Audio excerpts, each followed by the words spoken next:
नमस्कार, मैं रंजीत यादव आज आपके सामने इंग्लिश की क्लास के साथ, जिसमें हमने पहली क्लास प्रोनाउन की करवा दी थी। कुछ समस्याओं के कारण क्लास आगे हो नहीं पाई, इसलिए आज दूसरी क्लास देखेंगे।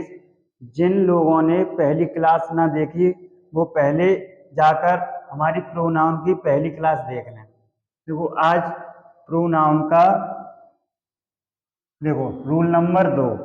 इसमें क्या होता है, एक ही वाक्य में विभिन्न प्रोनाउंस का प्रयोग करते समय यदि उसमें अपना दोष स्वीकार किया गया हो, यानी अगर एक वाक्य में कई प्रोनाउंस आ जाएं और उसमें किसी भी प्रकार का दोष हो तो उसे हम किसके रूप में लिखते हैं, यानी 123 के क्रम में लिखते हैं। किसके क्रम में लिखेंगे? 123 के क्रम में। अब 123 का क्रम होता क्या है, तो देखो एक का मतलब होता है यानी फर्स्ट पर्सन। क्या होता है? First person. और सेकंड पर्सन और 3 का मतलब होता है थर्ड पर्सन। यानी एक का मतलब होगा फर्स्ट पर्सन, 2 सेकंड पर्सन और 3 थर्ड पर्सन। 123 के क्रम में लिखते हैं। अब जैसे you, I and he have made a blunder, इसमें ये देखेंगे ये 123 के क्रम में है या नहीं है। 123 के क्रम में है या नहीं है। अब देखो, यानी ये कौन सा है? यू कौन सा होता है? Second person, I first person and he third person. तो ये कौन सा हो गया? 2, 1 और 3, 213। अब 213 का तो कोई रूल नहीं होता, तो उसे फिर कैसे सही करेंगे? यानी देखो आई यू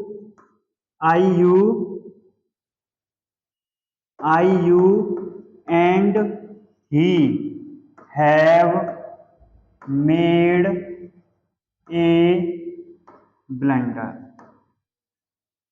इसे देखो, यानी he and you have done this mischief. अब ही कौन सा पर्सन है? Third person. कौन सा पर्सन है? Third person.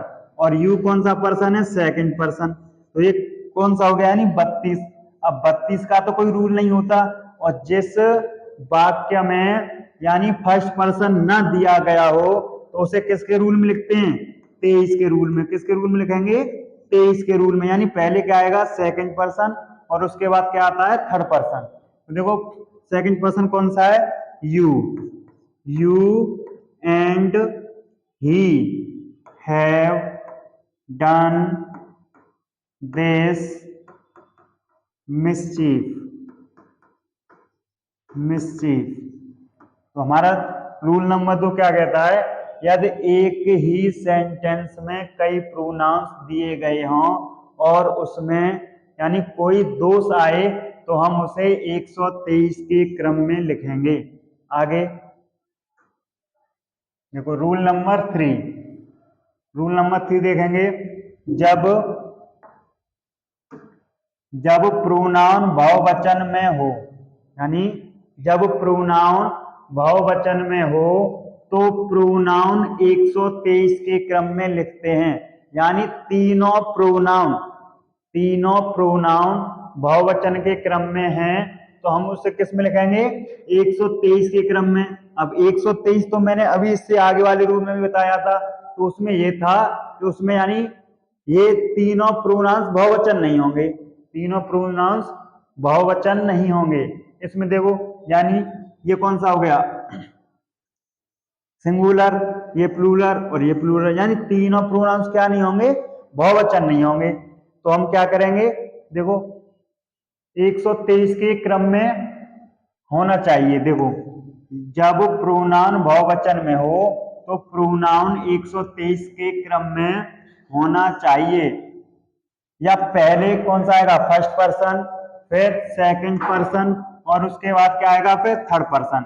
जैसे you, we and they should now get down to work. इसे देखेंगे। देखो यानी यू कौन सा पर्सन है? Second person. बी कौन सा पर्सन है? First person.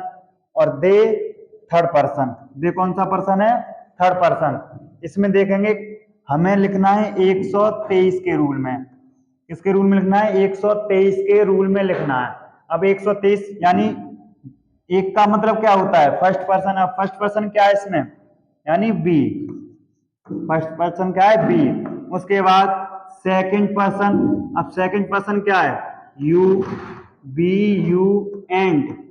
और थर्ड पर्सन क्या है? दे, यानी we, you and they should now get down to work. Get down to work यानी जब तीनों प्रोनाउंस बहुवचन में होते हैं तो हम उसे 123 के क्रम में लिखते हैं। आगे रूल नंबर 4, अगर इट का प्रयोग सब्जेक्ट के रूप में हो और उसके बाद बी के किसी फॉर्म का प्रयोग हो तो उसके बाद प्रोनाउंस के नॉमिनेटिव केस का प्रयोग होता है। जैसे इट इज। अब यानी इट क्या है? सब्जेक्ट के रूप में। इट क्या है? सब्जेक्ट के रूप में। और उसके बाद बी फॉर्म में होता है इज एम आर बाजबर। तो देखो सब्जेक्ट के रूप में क्या है?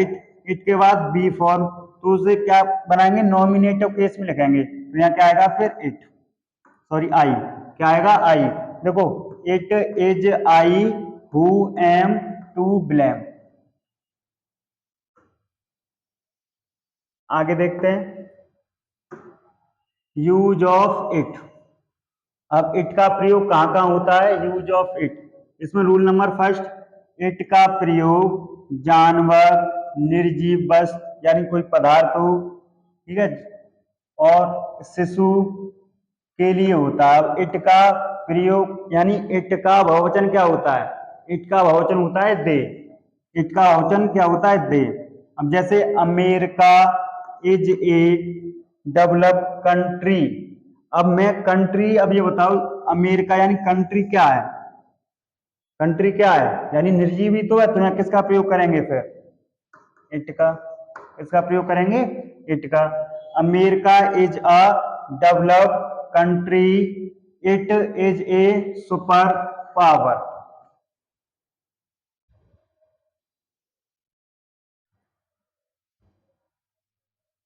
देखो रूल नंबर दूसरा, रूल नंबर दूसरा, इट का प्रयोग टाइम, वेदर, वेदर का मतलब होता है मौसम, टेम्परेचर यानी तापमान, तथा डिस्टेंस यानी दूरी या अन्य प्राकृतिक घटनाओं को एक्सप्रेस करने के लिए इंट्रोडक्टरी सब्जेक्ट के रूप में होता है।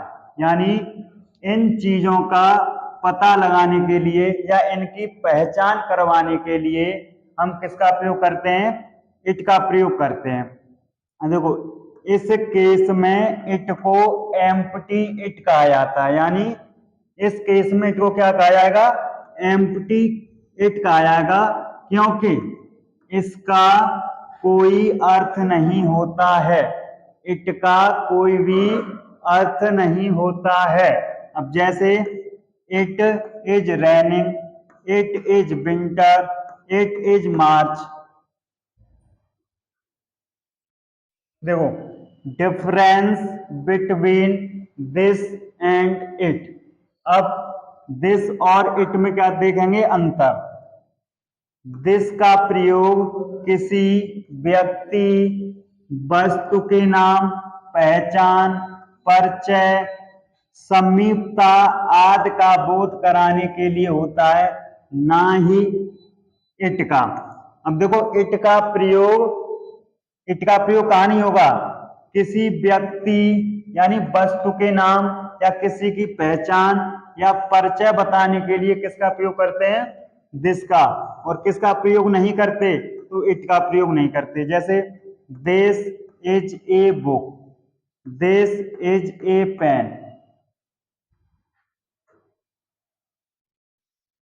नेक्स्ट, इट का प्रयोग समय, दूरी, मौसम आदि का बोध कराने के लिए होता है।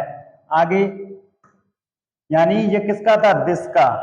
अब दिस के बाद किसका आएगा, इट का। देखो इट का प्रयोग कहाँ होगा, समय के लिए यानी टाइम की बात की जाए, दूरी, मौसम आदि का बोध कराने के लिए किसका प्रयोग करते हैं, इट का। और वहां किसका प्रयोग नहीं होगा, तो दिस का प्रयोग नहीं होगा। किसका प्रयोग नहीं होगा, दिस का प्रयोग नहीं होगा। जैसे इट इज 10 AM यानी 10 बजे हैं। It is winter, it is night. अगर मैं आगे लिख दूं it is 10 o'clock, it is 10 o'clock, it is half past 9 यानी 9:30 बजे हैं। इट इज क्वार्टर पास्ट 8 8:15 बजे हैं। इट इज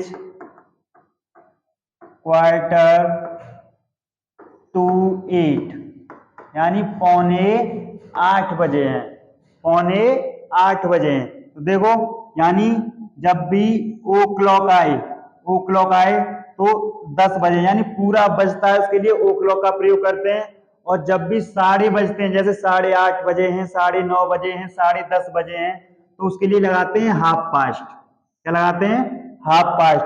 और जब भी सवा की बात आए, जैसे 7:15, 8:15, 9:15, तो उसके लिए किसका प्रयोग करते हैं, क्वार्टर पास्ट का। किसका प्रयोग करेंगे, क्वार्टर पास्ट का। और अगर जब भी पौने की बात आए यानी 8:45, 9:45, अगर पौने की बात आए तो क्वार्टर टू का प्रयोग करते हैं। किसका करेंगे, क्वार्टर टू का प्रयोग करते हैं। देखो दिस के बाद नाउन का प्रयोग हो सकता है और इट के बाद नाउन का प्रयोग नहीं हो सकता।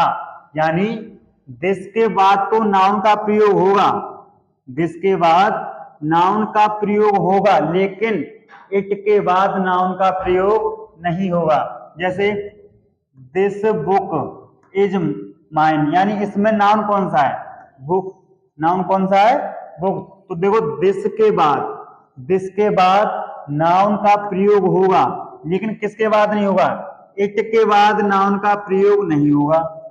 दिस के बाद नाउन का प्रयोग होता है, लेकिन इट के बाद नाउन का प्रयोग नहीं होगा। जैसे इट के बाद नाउन का प्रयोग नहीं हो सकता, क्योंकि नाउन के स्थान पर प्रोनाउन का प्रयोग होता है। देखो इट के बाद नाउन का प्रयोग नहीं होगा, क्योंकि नाउन के स्थान पर किसका प्रयोग होगा, प्रोनाउन का। अब इसमें देखेंगे it book is mine, it book is mine. मैंने क्या बोला, इट के बाद क्या नहीं होगा, नाउन का प्रयोग। तो ये कौन सा हो गया, गलत। ये क्या हो गया, गलत। अगर मैं जैसे इट इज माई बुक, तो ये कौन सा हो गया, सही। यानी बस समझने की कोशिश करो, इट के बाद नाउन का प्रयोग नहीं होगा, और दिस के बाद नाउन का प्रयोग होगा।